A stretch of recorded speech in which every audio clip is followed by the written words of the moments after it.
Well, good evening, and thanks so much for joining us here. I'm Mike Gillespie. We begin with a new AEP project aimed at making the power grid more reliable in Jim Wells County. Now, they are upgrades that are timely following a severe storm that moved through around this time last year, causing damage and leaving many in the dark. Josh Maxwell was one of our reporters on the ground in the aftermath of that storm, and he's here now with this update. Josh?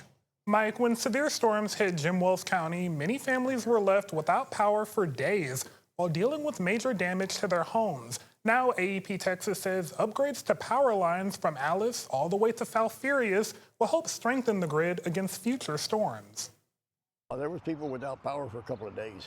Richard Griffin has called Alice home for 52 years, long enough to see the city through its share of highs and lows. But when powerful storms tore through the coastal bend last year, he says Alice took one of the hardest hits. The disaster people from all over the state came in to help when we had that storm.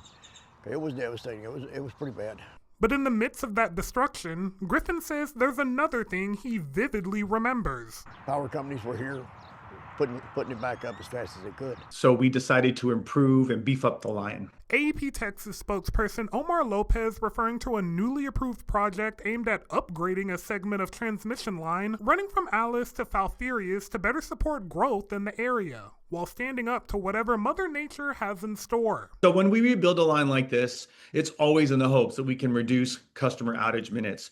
We want to reduce power outages. That's always our hope. We never know what Mother Nature is going to bring. Jim Wells County Precinct 1 Commissioner George Aguilar says weather events like last year are a stark reminder of how unruly our South Texas weather can be. Particular day, it was about maybe 10:30 at night, and we got a warning from the National Weather Service that severe straight line winds coming in a 5-second span. All you heard was snap and darkness. The hope now is that improvements like this will help keep people safe whenever inclement weather strikes. A big plus for the older generation.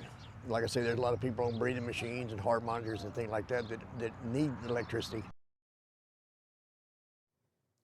Now, as for a timeline, Lopez says that crews will be working for months on this project, hoping to end by late summer. Now, that's all weather permitting.